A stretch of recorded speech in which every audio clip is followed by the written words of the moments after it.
Imagine que você é um atirador de elite. Seu observador confirmou um inimigo desprevenido a 1000 metros de distância. Você o tem na mira e está prestes a fazer o tiro. Onde você apontaria? Para o torso ou diretamente para a cabeça?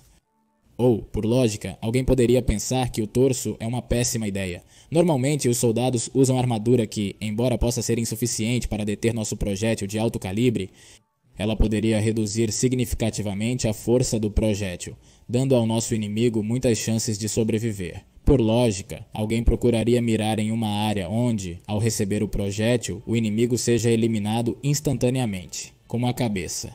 E é assim que geralmente essas situações são retratadas no cinema, onde um atirador de elite sempre busca acertar a cabeça. Mas, por mais que pareça contraditório, um atirador de elite experiente sempre procuraria mirar no torso do inimigo, embora objetivamente isso dê mais chances ao inimigo de sobreviver. Mas, realmente é assim?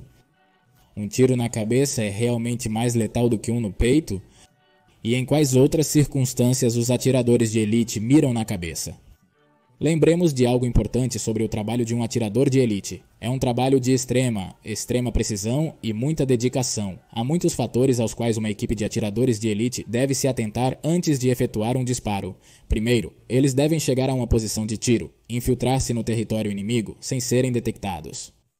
É uma das principais habilidades dos atiradores de elite. A habilidade de perseguir é exaustivamente aprimorada nos treinamentos deles. Os atiradores de elite devem se mover de maneira lenta, furtiva e metódica em direção aos seus alvos. Nos treinamentos, os alunos passam horas rastejando sobre uma série de obstáculos e áreas florestais para chegar à zona de tiro, enquanto o instrutor está pacientemente procurando seus alunos com equipamentos ópticos. Obviamente, o objetivo do treinamento é que eles não sejam vistos pelo instrutor. Os atiradores de elite podem passar entre 24 e 72 horas espreitando o mesmo alvo.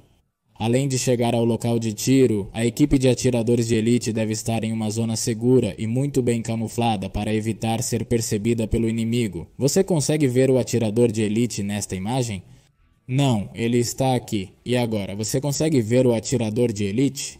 Bem, ele realmente está aqui.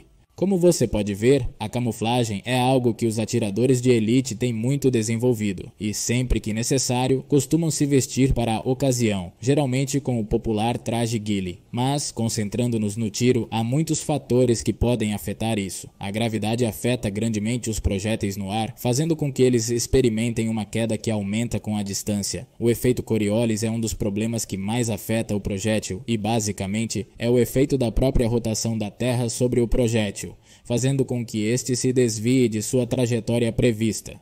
Normalmente, a 1000 metros, os atiradores de elite costumam acertar seus alvos, desde que o alvo e o tempo sejam favoráveis.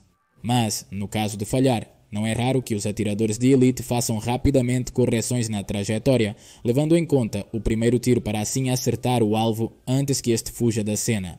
Geralmente, as pessoas costumam acreditar que o atirador na equipe é o mais experiente, muito mais do que o observador, e que o observador não é mais do que um assistente, quando na verdade o observador é geralmente quem faz todo o trabalho. É ele quem calcula a trajetória do tiro, às vezes tendo que usar até uma calculadora no processo. Além de tudo o que foi mencionado anteriormente, o observador deve considerar o cartucho que está usando, o clima, o vento, a umidade e também fatores que possam afetar o tiro. O atirador, na maioria das vezes, apenas recebe instruções dele. Além disso, ao fazer um tiro, você deve considerar que seu corpo é muito ruim para se manter quieto. Todos os processos que seu corpo faz para mantê-lo vivo o movem, pelo menos um pouco.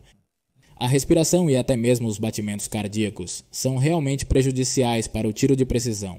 Os atiradores devem controlar a respiração em todos os momentos durante o tiro. Cada pequeno movimento causado pela respiração faz com que o rifle se mova consideravelmente. O atirador deve estar muito calmo para também controlar seus batimentos cardíacos. Em Naju, em um estudo realizado com um atirador experiente, mediram a relação entre os batimentos cardíacos e o tiro do atirador, e descobriram que o atirador disparava justo entre as pulsações do seu coração. Imagine o domínio que essas pessoas têm sobre seus corpos. Portanto, considerando todos os fatores que uma equipe de atiradores precisa considerar e voltando ao exemplo do início do vídeo, logicamente a 1000 metros é muito mais provável acertar o alvo mirando no tronco do que na cabeça. Os projéteis demoram para atingir seu alvo.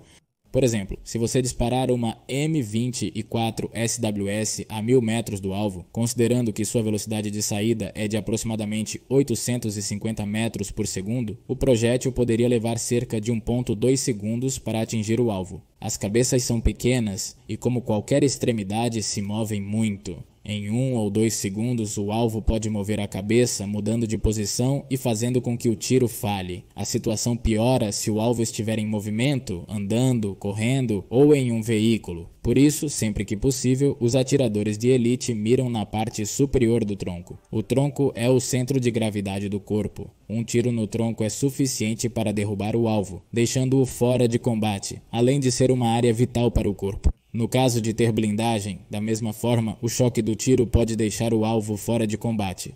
Algo curioso é que, para atiradores de elite policiais, a situação é realmente o contrário. Geralmente, eles estão a curtas distâncias do alvo. Dependendo da situação, podem tentar fazer disparos precisos em áreas específicas do corpo.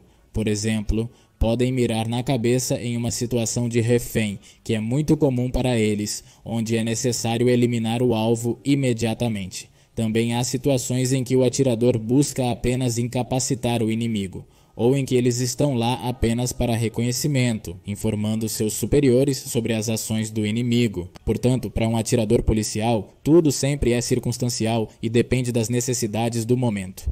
Os atiradores de elite militares, com o simples ato de disparar, têm a capacidade de causar um impacto psicológico no inimigo semelhante ao causado por um campo de minas terrestres ou armadilhas improvisadas, podendo parar pelotões inteiros até que o atirador seja eliminado. O fato de você não poder ver seu inimigo enquanto ele pode vê-lo e atirar em você é uma situação paralisante para a infantaria. O trabalho do atirador de elite, especialmente a nível militar, é extremamente difícil e muito perigoso. As pessoas costumam acreditar que eles têm muito menos probabilidade de serem feridos do que um soldado, e realmente, em parte, é assim. Mas muitas vezes, os atiradores de elite desempenham missões realmente perigosas. Ao estarem imersos no profundo do território inimigo, eles correm um grande risco de serem capturados. E se forem capturados, costumam ser tratados de maneira mais severa por seu papel.